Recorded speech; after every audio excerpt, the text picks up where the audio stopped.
Hello, it's me again. It's still Wednesday. It's not. It's Tuesday. I don't know what day it is. Did I say it was Wednesday earlier?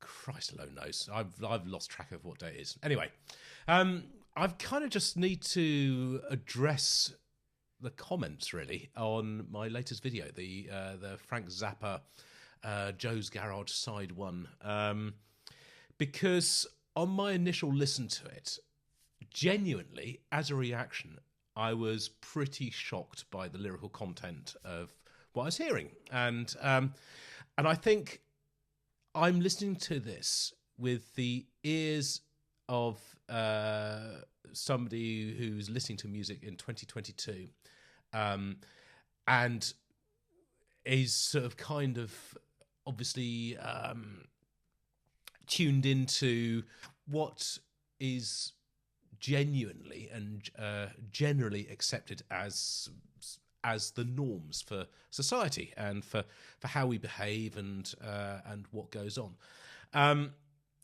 Now, I absolutely understand that this is a work of art, it's a work of fiction, and it's from 1979.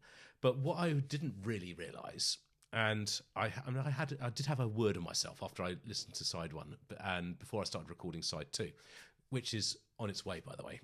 Side two is on its way, so I'm less worried about it. But what has been great about the comments is that you have been able to add some context to this record, and for me to sort of understand where Frank Zappa is coming from, what this is about, and kind of just actually, if you reframe it within the context of what this is meant to be, actually, yes, it is still offensive. It is massively offensive, and it deliberately is so, but it's done for a reason, and maybe you'll understand why. Alain Picard, or Alaise Picard, I'm not sure how to pronounce your name, but you've written those brilliant comments. So it's a great video. Your struggle with the lyrics is only natural, but look at it from a completely different perspective. The offensive nature of the lyrics describes an offensive reality. Think of Joe's Garage next time when you are listening to Led Zeppelin, who champions such behaviour, screwing even minors on a regular basis. And yet many filter it out so it doesn't taint their experience with the music. So someone had to stick their finger into the wound. Frank Zappa was not innocent in all this, since he pretty much dwelled into groupie culture during the late 60s, but the mechanics of it were probably appalling to him 10 years later, when he recorded this album. But he also refuses to portray these girls and women merely as victims, remembering the further of some of the groupies. This album is about the rather stupid aspects of rock and roll and Americana in general, in showing the hypocrisy of the repressive conservative forces in a society that is over-sexualized through a consumer culture whilst constantly obsessed with abstinence. Now, that actually adds some really seriously important context to this, and it kind of helps make sense of it a bit.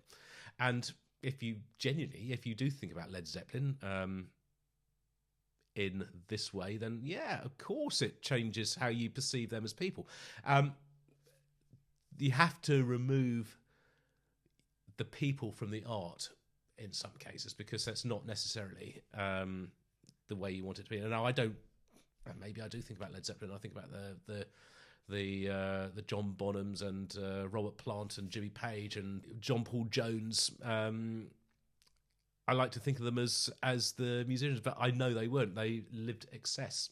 They lived life to excess and were famous for it. I don't really think about it. So you're absolutely right.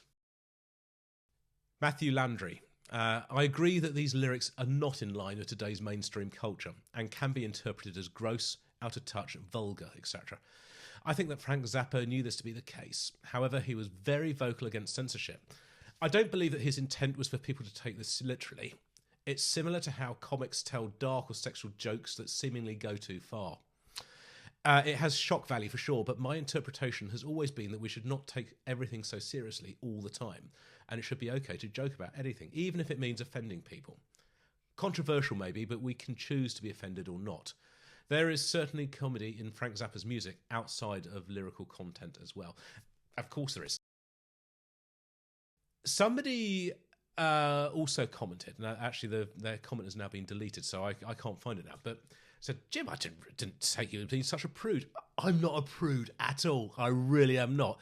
I have no problem at all with swearing, with innuendo, with full frontal nudity, if it comes to it. Not on my channel, I'll tell you, but you know, I mean, I really do not give two hoots about it. I'm as liberal and as free and free thinking as you're likely to find. That's being said, I'm not happy about something that I took to be misogynistic. So actually, abuse of women, and I realise it's not what this was at all, and that's my misunderstanding. So for everybody who sort of took to defending Frank Zappa, absolutely, of course he should. He and I don't know if he needs defending, but certainly perhaps needs a bit of explaining to me. So there we go. Mr. Brad added, Zappa was a conservative dedicated to free speech and music. The album explores degeneracy by portraying degeneracy. He cares not if it's acceptable to liberal mindsets. He said it as he saw it. And he saw it in real life. Don't clutch the pearls when it's probably one of the greatest albums of all time. Listen to some Kanye West or Eminem to see the portrayal of degeneracy is more than acceptable today. I won't, if you don't mind. I don't really want to listen to Kanye West or Eminem. It's not my bag, I'm afraid. But no, I get your point totally. I get your point. Clay Walnham. Jim, Zappa's lyrics are often shocking, but you have to remember that it's satire. For that reason, often his lyrics are in defence of the people he seems to be mocking. He's holding a mirror up to society and asking if we like what we see. You see, I kind of didn't get all this on the first listen, and that's kind of that's on me, that is. But I'm trying to put that right. So there we go. First word on the comments came from Twin Ravens. So automatic love. I'll have to listen later, but can't wait to hear this properly. Anyway, hour or so later, edited. Oh, by the way, the voice of Mary is Dale Bozio from Missing Persons and the one-time wife of Terry Bozio. Lyrically, this is a tough listen. It was in the 70s. As teens, we thought it was a laugh riot, adolescent ridiculousness. But unbeknownst to us, we were being introduced to a new musical realm of possibility. I'm happy to say that I find these lyrics tough and have for a long time. Frank would definitely not apologise for it. He meant every word to offend and be irreverent.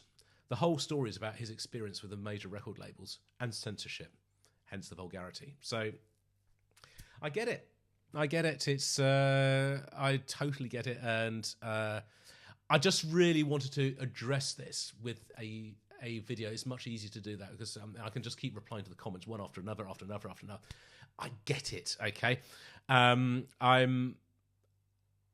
for once, just to put it out, I'm not a prude. I'm not offended easily by language or by